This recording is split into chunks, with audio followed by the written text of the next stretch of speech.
mama kau, bapak kau, semua itu penyembah salib. Betul kata si Kores, karena nggak ada Yesus di situ, yang ada cuma kayu salib sama patungnya aja. Betul ini Kel, luar biasa juga Pinnya. Berarti betul mereka nih penyembah Iyalah, salib. ya. Kan kita harus tahu dong, dalam hadis kan dijelaskan gitu, penyembah salib dikumpulkan dengan sesembahannya. Loh, kok penyembah salib? Cek percek ya memang begitu ternyata. Aku pernah baca Quran. Masya Allah. Aku kan coba cari kebenaran naik ke Kumal ini. Nah, itu kok Komal ini cari kebenaran. Cari kebenaran. Aduh, bacot, bubuk lah bre. Enggak, setelah Duluan siapa? cium-cium Duluan salib, siapa? dia sadar, baru sadar. Tadi omonganmu itu loh, tadi Duluan setelah siapa? lihat Duluan siapa tadi? duluan siapa? Perasaan gak ada yang duluan, Bang. Nggak ada duluan.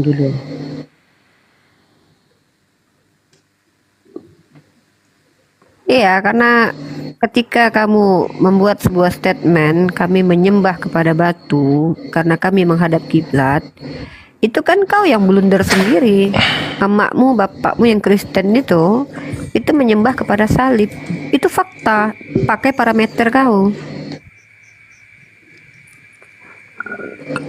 Aku kan cuma bertanya. Kami cuma menjawab.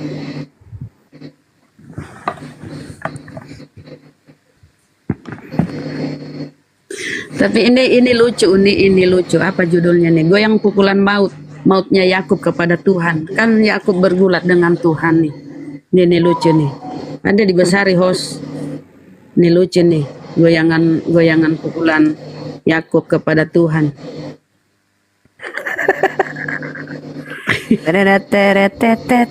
Teret. Oh, jadi Yakub mukulin Tuhan gitu. Iya. Tuhan kalah. Asik. Apa-apalah.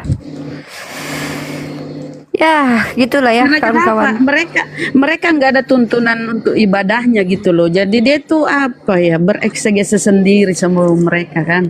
Si Amos Macam-macam. ini kalau beribadah Bunda, dia menghadap ke toilet, artinya dia nyembah toilet. Kalau dia menghadap ke helm, dia menyembah helm.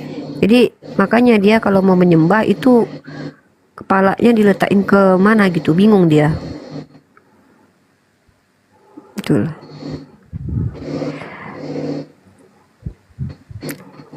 Apalagi Amos yang mau kau tanya? Berarti kepala kalian dinaikin ke lantai, berarti menyembah lantai. Mana ada kepala dinaikin ke lantai?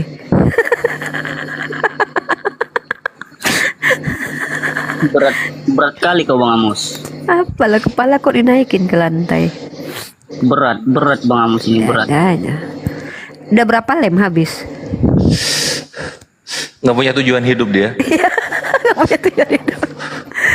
Kepala kalian dinaikin ke lantai. Bismillahirrahmanirrahim. Alhamdulillah. Alhamdulillah. Al-Quranul Karim menjelaskan kemudian di dalam surah Al-Baqarah ayat 148, walikulli wajhatun huwa muwalliha fastabikul khairat aynama takunu ya'ti bikumullahu jami'an innallaha ala kulli syai'in qadir. Dan setiap umat mempunyai kiblat di mana mereka menghadap kepadanya. Maka berlomba-lombalah kamu dalam kebaikan di mana saja kamu berada. Pasti Allah akan mengumpulkan kalian semuanya. Sungguh Allah Maha Kuasa atas segala sesuatu. Jadi diceritakan dalam Al-Quran bahwa setiap umat yang kepada mereka datang Nabi, datang Rasul, datang utusan, itu mereka memiliki arah ibadah. Contoh kita lihat di dalam kitabnya orang Yahudi. Mazmur 5 nomor 8 atau Mazmur 108 nomor 2. Di situ sangat jelas dikatakan bahwasanya fa'ani berof khadekha apo patekha estakhafi el hekal kadeska bir atika. Panas. Tetapi aku berkata, dengan kasih setiamu yang besar aku akan masuk ke dalam baitmu, sujud menyembah ke arah baitmu yang suci dengan takut akan engkau. Jadi Al-Quran itu tidak pernah keliru kemudian ketika diterangkan bahwasanya Bani Israel itu memiliki, semua nabi ya, memiliki arah ibadah.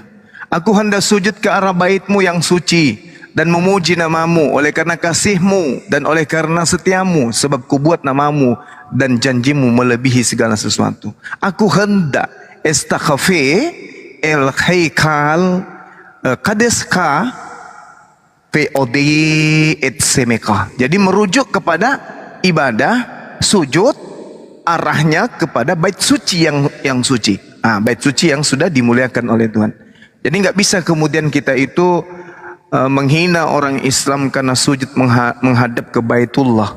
Apabila umatmu keluar untuk berperang melawan musuhnya ke arah derek, maka mereka pun akan menyuruh mereka, dan apabila mereka berdoa kepada Tuhan dengan berkiblat, derek. Jadi kiblat itu adalah derek dalam bahasa Ibrani. Jadi orang Kristen ini memang karena dia agama Roma, dia nggak bisa menemukan dalam agama mereka materi-materi seperti ini. Karena bukan agama samawi, mereka adalah agama buatan manusia.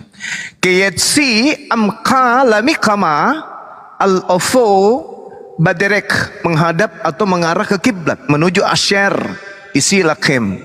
Itu jelas itu. Jadi kita umat Islam nggak bisa dihina-hinakan dengan orang yang awam yang tak tahu materi.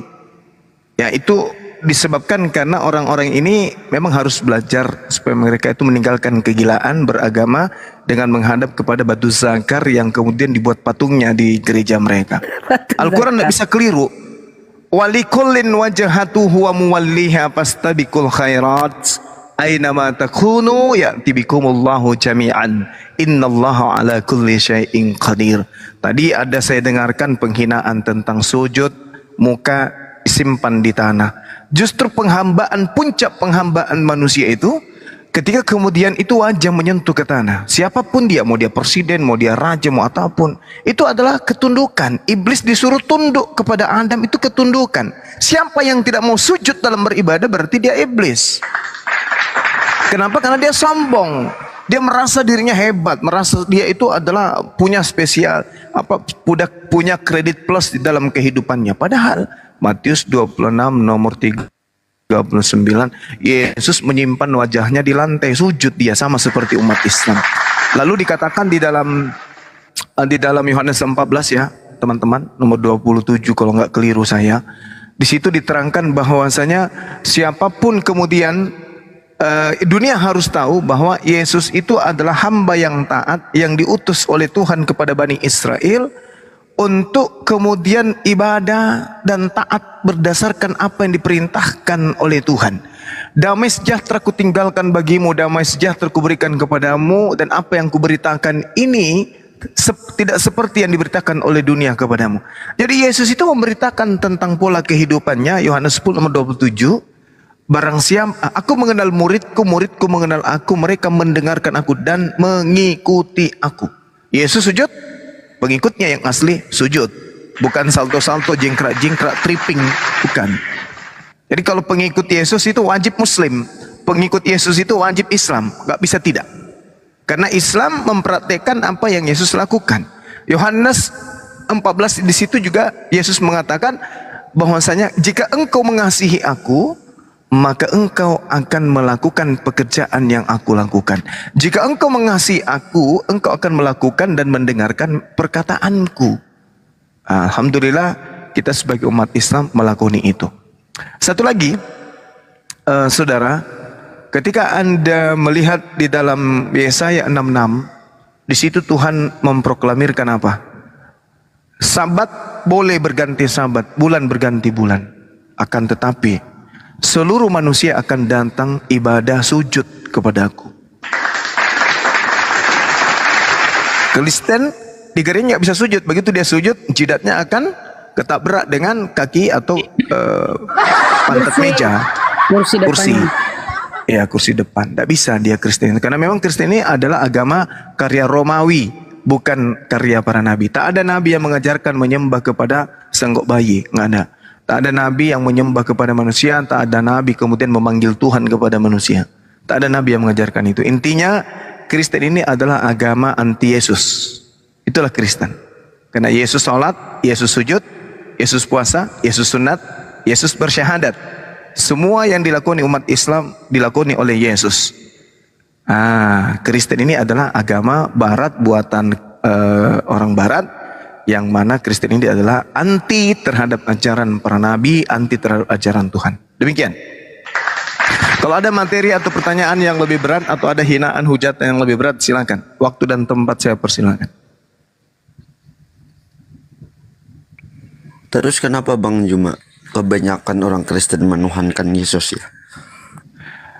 Iya, karena Yesus mengatakan di dalam Matius 24 nomor 24 bahwasanya penyesat ini, nabi palsu ini akan bermukjizat dan mukjizatnya ini akan dipercaya oleh orang-orang yang berpola pikir lemah sehingga menganggap bahwa apa yang dibawa oleh para nabi palsu ini akan menyesatkan banyak orang. Coba Anda baca Matius 24 nomor 24.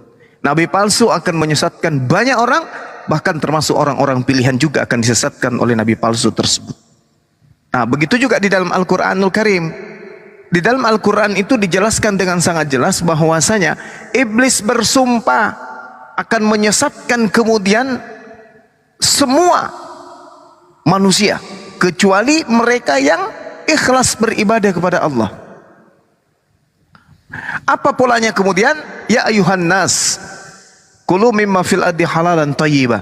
Wahai manusia, makanlah dari makanan yang halal dan yang baik yang terdapat di bumi. Selanjutnya wala tattabi'u khutuwatis syaitan, dan janganlah kamu mengikuti langkah-langkah setan. Sungguh setan itu musuh nyata bagimu. Kenapa orang Kristen ini banyak menyembah Yesus? Karena semua orang Kristen itu makan makanan yang diharamkan. Nabi Adam alaihissalam diharamkan makan buah ilmu pengetahuan, dimakan, ikut iblis. Babi diharamkan, Kristen makan, ikut iblis. Itu makanya banyak. Al-Quran itu ya ayuhan nas, kulu mimma fil ardi halalan thayyibah wala tattabi'u khutuwatis syaitan. Jadi setan itu selalu menjerumuskan manusia dalam kesesatan melalui makanan. Makanan yang menjadi cara iblis menyesatkan manusia. Nah, kalau Anda kemudian bertanya kepada saya sebagai seorang muslim, kenapa Kristen banyak seperti itu? Maka saya mengatakan, satu, Al-Quran menjelaskan bahwa iblis itu akan membuat kejahatan itu menjadi seperti indah. Sehingga kalian menganggap bahwa menyembah Yesus itu adalah sebuah kebenaran. Di dalam Al-Quran diterangkan, iblisnya bersumpah dan mengatakan kepada Tuhan, Rabbi, Tuhanku. Ketika dia kemudian diberi izin, kan ada dalam kitabmu, Simon, iblis telah diberi izin untuk menyesatkan manusia. Ada kan? Rabbi bima aqwaitani la uzayyanna lahum fil ardi wa la uqwiyannahum ajma'in. Nah, tolong ditegur saya kalau salah ayatnya. Iblis berkata kemudian, Tuhanku, oleh karena engkau telah memutuskan bahwa aku sesat, aku pasti akan menjadikan kejahatan terasa indah bagi mereka yang hidup di bumi, dan aku akan menyesatkan mereka semuanya.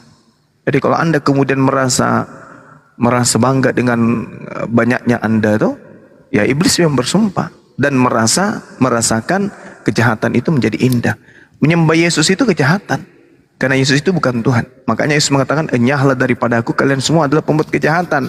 Tapi siang malam kita sampaikan itu pun percuma, karena Anda menganggap indah menyembah Yesus itu. Kenapa demikian? Karena Al-Quran sudah mengatakan, aku iblis akan menjadikan kejahatan bagi mata orang-orang kafir itu adalah sesuatu yang indah. Nah, jadi Anda ke gereja itu dengar musik, terang dang dang dang dang dang dang dang nadung berketap tap tap tak terap tum dak rak tak tak en rumah ka ando peraka tua oh ambe bantum bana masai balona moremo minum ballo DM berkata, aku berkata DM perkatua, ake sulemo dio banuana, Na kengke polok na asu bolong. Nah begitu. Jadi terasa indah lagu-lagu apalagi kalau sudah musiknya itu indah kali sampai keluar air maninya air matanya karena saking indahnya terperangah dengan kesesatan menyembah manusia merasa indah. Itu sumpah iblis. Rabbi bima aqwaitani la uzayyinanna lahum fil ard wala ugwiyannahum ajmain. Itu seingatku itu Al-Qur'an